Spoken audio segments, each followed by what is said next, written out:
Welcome back, everybody, to Rapid Fire. Fernando Ramirez, Gilbert Manzano. We will be talking about a lot today. The Chicago Bears. What should they do? Trade out, or keep the pick? Super Bowl 57 participants. What is going on with the Eagles and Chiefs? Rams and Browns. Surprise. Who is the bigger one, though? And then with Black Monday looming, will there be any surprises? We'll get into that and a lot more. But first, Vic, the producer, voicing back. Vic, thank you so much again. Thank you. We are heading into week 18, so thank you guys for having me again. Ready to ask you guys fire away some questions for you guys. So, Fernando, you won last week. So, are you deferring, or are you gonna pull a what's his name from the cornerback from the Jair Packers? Alexander. Yes, Jair Alexander, and deferred, or what are you doing here? I'll defer. All right, Gilbert, Yeah. you're up first. Here we go. The Chicago Bears are locked into the number one pick thanks to the trade with the Panthers. Should they trade Justin Fields, take a quarterback, draft Marvin Harrison Jr., or trade out for more picks? Fernando? Oh, my bad. Gilbert, what should the Bears do with the number one overall pick? Yeah, it's actually a very good question. And I'm just going to, full context, I was the proponent to say, hey, make sure you get the quarterback. Caleb Williams, Drake Maye, Justin Fields is not that guy, but that was a month ago. Now I'm saying keep Justin Fields, trade the number one pick for a bounty of picks. It's a lot of picks. And the beauty of this, Fernando, it could be you drop down to 3 or 4 because there's teams that want specifically Caleb Williams. So you want the first pick there.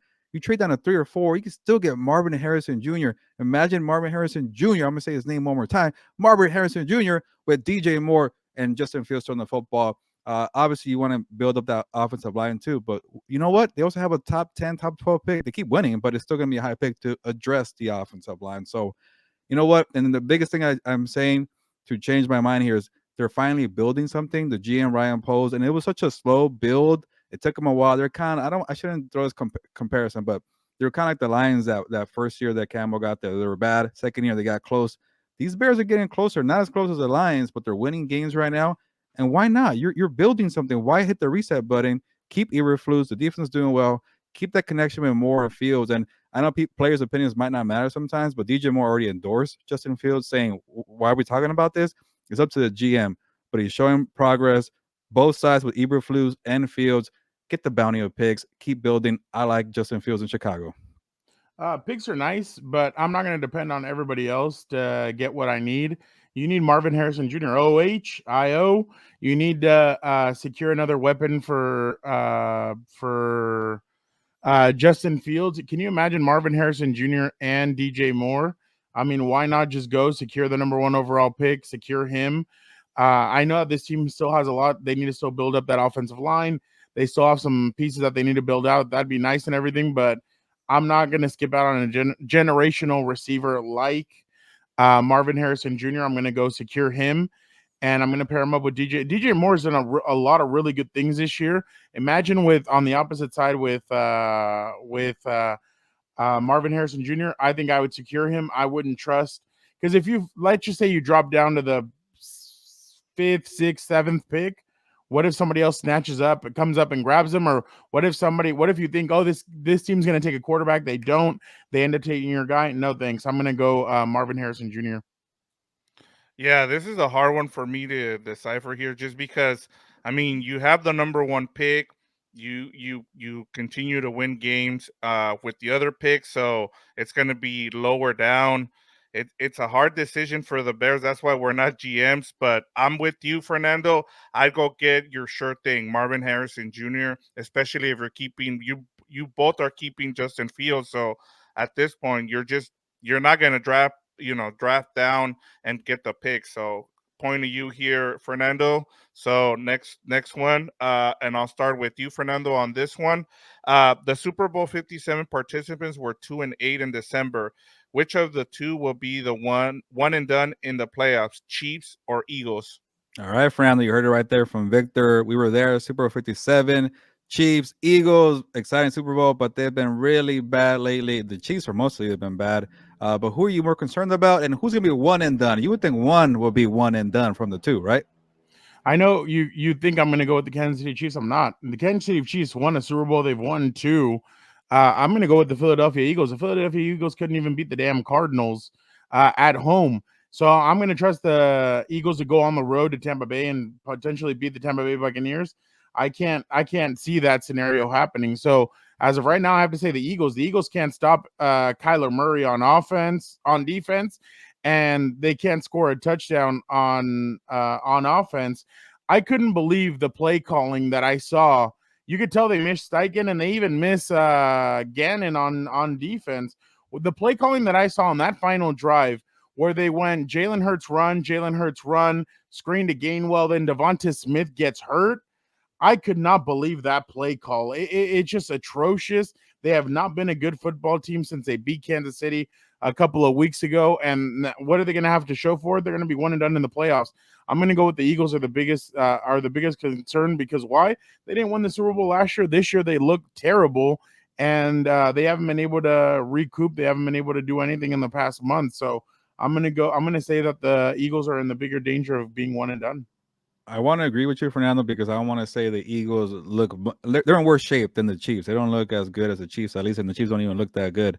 But the thing is, I still have faith in the Eagles to at least beat the NFC South champion and get to the second round. Like, I know you like the Bucks, Fernando, but they blew it last week, and it kind of was a reminder. Like, NFC South, we don't really know what's going on there, and do we really care? They're below tier of the other playoff teams. There might be the Bucks still, and you might get the matchup there because they're playing the Panthers. But I could definitely just see the Eagles kind of winning ugly and getting it done.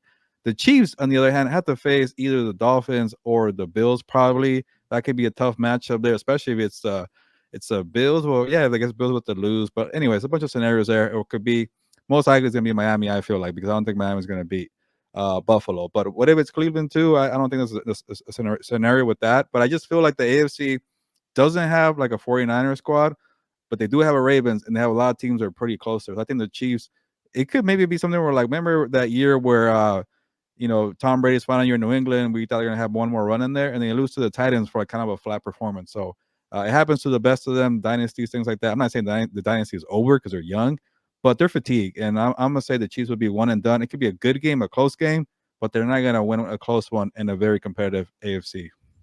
Yeah, I'm with you, Gilbert, on that one. Fernando made some great points in terms of what the Eagles have been struggling with, but the thing is, they're going to face an NFC South team, and that's going to give them at least a chance to win. The AFC, even though it's not as top heavy, they have really good teams, and it's going to be hard for the Chiefs to go on at home and actually beat like a team like the Dolphins, as you mentioned. So we're all squared at one. I'm going to start off with you, Gilbert. The Rams and Browns clinched a playoff spot in Week 17. Which one has been the bigger surprise this season? Gilbert, who's more impressive, the Rams or the Browns clinching a playoff spot? Yeah, two big surprises right here, but I'm gonna go with the Rams. But the Browns, I didn't really say is that loud, but I like their team when in the offseason. They made some moves there to help out Myles Garrett, and I always knew the secondary was gonna be fine. I wasn't a big fan of Deshaun Watson, but I thought they made enough moves in the offseason to make a push to be in the playoffs. I didn't expect they're gonna be this good with Joe Flacco and everything else, right? So I'm gonna go with the Rams here being a big surprise because somebody called me on Twitter saying that I said they're gonna be in the race for Caleb Williams or Drake Maye. So there goes a cat there telling me that I was wrong about the Rams there. But they're also not too surprising, okay, because of Puka Nacua and Kyron Williams. But to go from 5-12, having like maybe 40 people, they're rookies or new. That's a very impressive sign to be a good team and make the playoffs. So shout out to Les Snead and Sean McVay. I'm going to go with the Browns. I mean, it has to be the fact that they won a couple of games with Dorian Thompson, Robinson. Dorian Thompson Yeah. Robinson. Yeah. They won some games with PJ Walker, and then obviously Deshaun Watson, and then now Joe Flacco. I mean, they've been through 5 quarterbacks and they've won games. They're in the playoffs. Joe Flacco has made them relevant again. Amari Cooper over 200 yards recently. I mean, they really are a well-oiled machine. David Njoku, a lot of people, I mean, we all know what happened to him earlier in the year, but I mean, the dude is he played a couple of games ago. Amari Cooper didn't play, and Njoku stepped up and he had over 100 and like something yards. So I know everybody's talking about. I know what you said right now about you thought that they were going to be good, but I mean, with all the injuries at quarterback, nobody. I don't think anybody would have thought that they would have been this good without their starting quarterback. And then they've had some injuries on the defensive side of the football, and it's like we've always said. Whenever you have an injury, you want the player to not be a step down. And it seems like with the Browns, it hasn't been a step down, and it's because Jim Schwartz has done a great job. So Stefanski's done a great job on the offensive side. Schwartz has done a good job on the defensive side. So I'm gonna have to go with the Browns here. Yeah, the reason I brought up this question was because it's been something that I've been thinking about in terms of who has been the bigger surprise. But you guys have both laid out perfect scenarios for both of these teams. I think the difference is here with both of these teams is the fact that nobody expected this from the Rams. I think had the Browns stayed healthy, they would have been in this position. But because the Rams just completely stayed healthy and then they had a bunch of draft picks just play out of their mind, I think they're the reason why they're the bigger surprise. So I'm giving this point to Gilbert here. So I'm going to start off with Fernando here for the next one. Next Monday is the beginning of what has come to be known as Black Monday for NFL coaches. What coach will be the shocking or surprising firing once the NFL regular season comes to an end on Sunday night? All right, Fernando. Going off of what Victor said, it's going to be an intriguing Black Monday, or maybe not. I don't know. We have 3 firings already, but is there going to be a team that surprises you out there, like maybe the Commanders? It's kind of obvious. Falcons, maybe. Saints. How about the Bucks if they don't win the division? The Patriots, maybe not so obvious. How about the Steelers? They keep winning, but they might not keep Mike Tomlin. Who's going to be a surprise firing if it happens to you? Is this Vic? Is this like a like us like? Are we doing a hypothetical scenario, or is this like Like someone like there's always a firing that shocks or is just surprising that no one sees. So pretty much you're just hypothetically thinking, all hey, right? this is a reason why this person might get fired. Okay, Sean McDermott. If the Bills Okay. get knocked out of the play, if the Bills end up losing to the Dolphins and they don't end up making the playoffs, Sean McDermott, you have a talented team. You've shown it these last few weeks that you have had a talented team. Why hasn't it not clicked? You spent 100 and something $million on Von Miller, and then he was inactive last weekend. That looks like it's failed. I mean, there's a lot of factors that have shown that you just have not been able to get the job done. Stephon Diggs, how many times haven't we seen him watching on the sideline as the other team celebrates a victory? It's time for a new voice out there if you don't make the playoffs. So I'll say that if the Bills don't make the playoffs, Sean McDermott would be a surprise firing. That's a good one for Alex. I keep expecting the Bills to win the game on Sunday. Maybe I'm going to jinx them, and maybe Sean McDermott is gone. But let me throw a curveball here, and maybe it will cost me the point for not following the rules. But I'll be very shocked if the Falcons keep Arthur Smith. You got to move on from Arthur Smith. There's too much talent there. They keep progressing. And first it was like, okay, he knows how to run the football. They could not run the football this year. What happened here? Maybe people picked up on your game plan. You never adjusted. That's not a good sign for a coach there. So you've had Kyle Pitts, you've had Drake London, you've had BJ Robinson. Like BJ Robinson was good, but he wasn't great. Like Jameer Gibbs was better in Detroit because they're using him better. So this team is way too talented. They even spent money in free agency for the defense, and they're doing okay, but they're not winning games with Arthur Smith. And they're just confusing team. And again, they're on my annoying list, my Chris Jericho. You made the list. And when you I don't go know and if you we want to be saying you right now.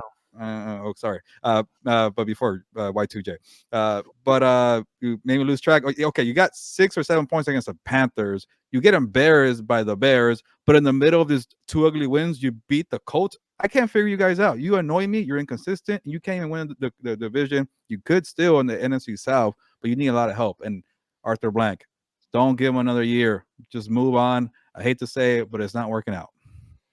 Yeah, Gilbert, you made some great points there, but I'm going to give Fernando the point. I mean, if he's right, if they don't make the playoffs, Sean McDermott's job could be on the line here, and you know, if they lose, they could pretty much not make. They either get the number 2 pick, I mean, the 2 seed in the division in the playoffs, or they're out completely out of the playoffs. So yeah, I'm with Fernando. If that would be one that to keep an eye on. So, Gilbert, we're up all tied up. We're gonna start off with you here. 12 teams have officially been eliminated from the playoffs after week 17. What team has been the biggest disappointment of the season for you guys? Gilbert, who's been the most disappointing team this year? You know what? I'll go with the Jets, and I'm gonna blame myself here because I bought into the hype. I watched Hard Knocks. I haven't even watched the Miami Dolphins one. I hear it's good, but it just kind of changed your narrative and your thinking. So I believed I even had the Jets going to the AFC title game, and when you have everything fall under one man who's in his 40s, Aaron Rodgers, they just collapse. And then another surprise too, the Jets keeping Salah and Joe Douglas. Like, you're gonna try it one more time when the guy's a year older. They have a great draft in 2022. Sauce and Wilson, even the guy Johnson, the third first round pick, is doing well now. So, they were doing well. Top, maybe they were top heavy with old people, and they have some rookies. But we all expected a big season for them, and to have this ugly season where you have Simeon and you have Tim Boyle and you have Zach Wilson, like, it was just Who? exactly. It was just annoying and ugly. You felt bad for Garrett Wilson. Brees Hall is doing well, but then you bring in Dalvin Cook, and now he's just like a nobody, so you just cut him. So just another, blow to his big, terrible season with the Jets. I'm gonna go with the Chargers. There was a lot expected this year from them, and obviously with Justin Herbert, especially after last year, the way you got beat, you were up 27-0. You get beat by the Jacksonville, and now that loss looks even more terrible with the way the Jacksonville Jaguars have performed. You lose that game, then you go into this offseason with a lot more. You go in with hope. Um, the Ravens right now look like a Super Bowl contender. You had them at 13-10 at the end, at the beginning of the fourth quarter. You only let them score 20 points. You were right toe to toe with the Detroit Lions. The Kansas City, you were right there 7 points behind them. Like, you've done what you've done throughout your history. You've competed against the teams that you shouldn't have, you have no business competing against. You had opportunities, you let them go away. You lost so many one score games. It's too many to count. And you were right there in a lot of them, and you basically pissed away your season, and your head coach got fired, your general manager got fired. Now it's time for a new start. But this wasn't supposed to be the year the way the Charger season went. It went this way, and now they have to start all over. Now your quarterback is about to have his third head coach and possibly his fourth offensive coordinator in 5 seasons. So we'll see how all that goes. But as far as this season, they definitely underperformed, especially with the way everything is basically given out. I mean, you got blown out by the Raiders, and the way you got blown out was just terrible. I mean, you look like you basically, as soon as Justin Herbert got hurt, it looked like you basically gave up. I mean, these last 2 games, you've shown some fight against the Bills and against the Broncos, but that game, it just looked like you basically gave up when they went up 14-0. I keep thinking you have an Oakland Raiders hat, by the way, but it says Orlando. Oh yeah, no, it says Orlando. No, I'm not gonna. Sorry. I don't wear team hats. I like both of you guys' arguments, so I'm Oh gonna no, I give wear both Real of you. Madrid or like some stuff like Yeah. that, like San Diego. Like, yeah, Yeah. that kind. No, that kind of stuff. Yeah, because that's an LA hat. I don't Yeah. associate those with Dodgers. Yeah, I don't wear associate them more football with the gear. city. It's just others. Yeah, no, neither do I. Yeah, I don't wear any of that stuff. Yeah, I don't wear jerseys. I don't wear any of that. I wear I love wrestling shirts. I love how you guys got into a rapid fire about hats. Yeah. You guys, because of that, I'm gonna give you guys the point here. I thought he Great was gonna give points us by hats. the Jets, Gilbert, and great points by you on the Chargers. Honestly, those were the 2 most disappointed teams. I don't think you can make an argument for any other except probably the Bengals. But you guys Oh, yeah. hit both of those points on both of those teams. So we're still tied 2-2, guys. So this will be the game breaking one. I'm going to start off with you, Fernando. What's the more impressive streak? Tomlin's 17 consecutive winning seasons, or the NFC East having 18 consecutive seasons without a repeat division winner? And the Cowboys could extend it to 19 with the win over the Commanders on Sunday.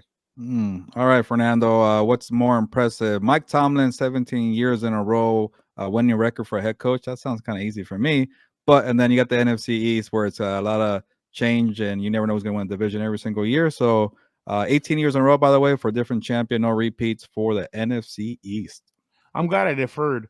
It has to be Mike Tomlin. I mean, Yeah. and it's not just Mike Tomlin, it's the history of the Pittsburgh Steelers.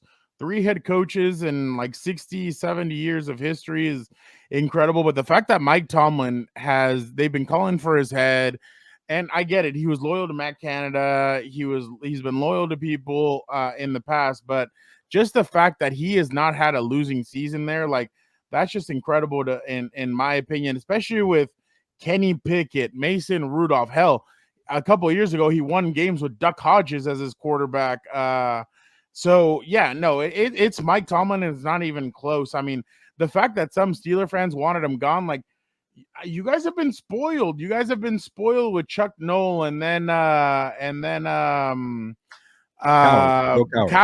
and then now Mike Tomlin. Like you guys don't know how hard it is to get a head coach. I mean, ask all these teams that have been searching for years and years to get a head coach. I mean, they don't come as easy as what you think. So it has to be Mike Tomlin. I mean, his record is very impressive.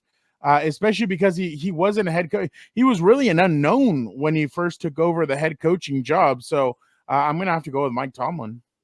Yeah, I want it to be different, but I don't want to give you the victory here. So I'll try to give a better point here for Mike Tomlin. And you know what? I think it's a good victory lap for Mike Tomlin. Yeah, you got the record there at 17 in a row. It's just super impressive. It was like, and it's like he went from a team like, you know, Bill Belichick went from the Browns, had to figure it out, and then he went to New England, or Pete Carroll had to figure out New England and then went to Seattle. No, Mike Tomlin from the get-go as a first-time head coach figured it out in Pittsburgh. Yeah, don't give me the crap about him having Big Ben and a bunch of good players. No, he figured it out, made it sustained success for 17 years. And then I'm going to say this. The offense has been very bad. But how about we blame the GM on Kenny Pickett? How about we blame the front office? Because once they got Mason Rudolph in there, suddenly they're okay with coaching offense. So it's been a fun little surprise there for the last 2 weeks. I did not expect Mason Rudolph to be doing something. But, hey, when you have a balanced attack with Najee and Jalen Warren, and then Mason is throwing the ball to George Pickens, nobody's annoyed anymore. Suddenly they're doing well. So I think it was one of those things where Mike Tomlin said, look at my record, and now we're winning with a quarterback. So up to you, front office, and I dare you to let me go. Bill Belichick went to the Jets before the Patriots, and he went Browns, and then we had a cup of coffee with the Jets. But yeah, and then also, what's his name went to USC before going to the Seahawks. Yeah. So more points for Mike Tomlin. More points for Fernando. Not for me. I started that, and then you added to that. Okay. You didn't add those teams went, or that he went. Coach game with the Jets. It was there. I'm just saying. I'm just throwing it out there.